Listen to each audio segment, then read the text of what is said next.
Le Groenland n'est plus un territoire lointain et glacé. Il est devenu un nœud stratégique mondial.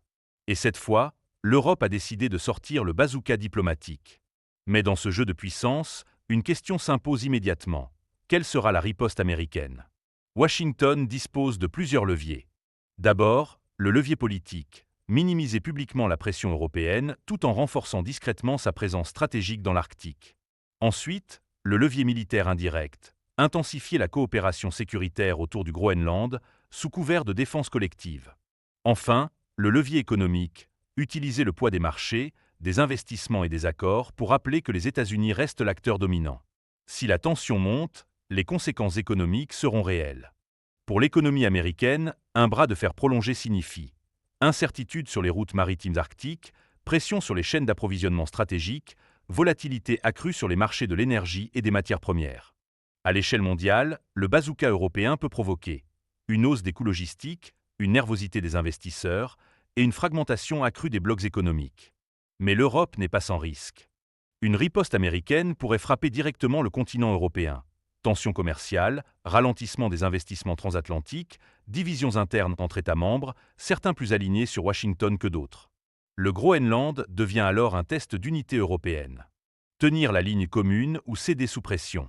Et au cœur de ce bras de fer se trouve l'OTAN. L'Alliance est dans une position délicate. D'un côté, elle repose largement sur la puissance militaire américaine. De l'autre, plusieurs pays européens refusent que l'OTAN serve uniquement de relais aux intérêts de Washington. L'OTAN peut soit jouer un rôle d'apaisement, soit devenir un facteur de tension supplémentaire. Et pendant que l'Occident se jauge, d'autres regardent attentivement.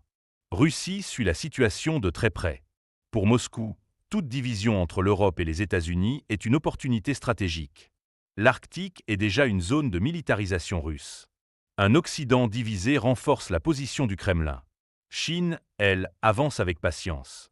Pékin ne cherche pas l'affrontement direct. Elle observe, investit, prépare l'avenir. Route polaire, ressources, influence économique, chaque tension occidentale ouvre un espace pour la Chine. Ainsi, le bazooka européen ne vise pas seulement Washington. Il envoie aussi un message à Moscou et à Pékin. L'Europe refuse d'être absente du nouvel échiquier arctique. Mais ce choix a un prix. Plus la pression monte, plus les risques systémiques augmentent. Économique, politique, stratégique. Le Groenland devient alors bien plus qu'un territoire. C'est un déclencheur, un révélateur de la nouvelle compétition mondiale. La question n'est plus de savoir si la tension va monter, mais qui saura contrôler l'escalade.